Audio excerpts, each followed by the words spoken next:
This is Truth and Other Lies, episode 2102, Third World Problems. The state of American politics has devolved to that which we are accustomed to observing in third world nations: abusive and tone-deaf government officials, civil unrest, and transferences of power beset with suspicion and violence. Is this a detour along the journey of Republican government, or a symptom of a cancer that will consume our body politic? Either way, the greatest nation now faces third world problems. Text 830 Jacobin anytime to submit your comments and opinions, and we'll respond during a future episode. Register at jacobinbrothers.com to gain access to all published episodes and bonus content, including Mark's blog, Jacobinisms, quips, and cartoons. Insurgents invaded the U.S. Capitol building on Wednesday, January 6th, while Vice President Mike Pence was certifying the Electoral College vote.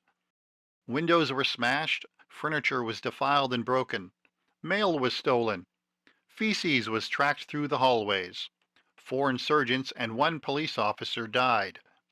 Pipe bombs, firearms, and Molotov cocktails were confiscated. I am Mark, along with my brother James, and this is Truth and Other Lives. James, for 245 years, what has defined the American experiment more than any other attribute?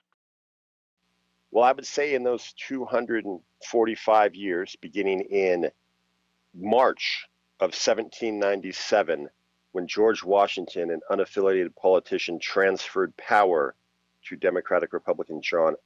Federalist John Adams.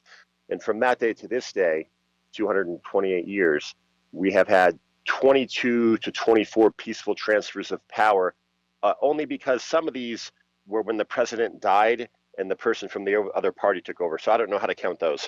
But to answer your question directly, the peaceful transfer of power to one group to another, to one political power to another political power, not just one person to another, to a different ideology, to a different stable of ideas. And you do so without revolution, without armed conflict, without execution, without internal overthrows. That has been the hallmark of the longest reigning, most powerful democracy in the history of the world. Peaceful transition of power in the chief executive branch.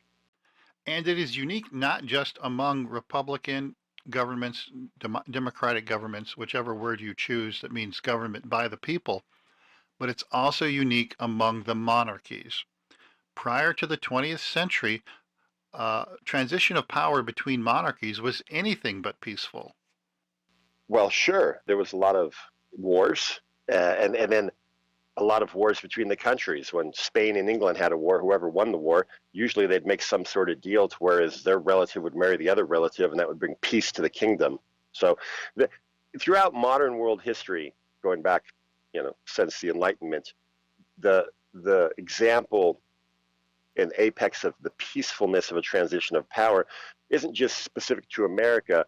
We've been able to do it when no other form of government has been able to do it. And we've done it by far for the longest period of time without a war, an internal revolution, or being conquered from the outside. Let's take a break and come back with third world problems. JacobinBrothers.com. If you enjoyed this preview of Truth and Other Lies, visit JacobinBrothers.com to gain access to the entire episode and the Jacobin catalog. JacobinBrothers.com.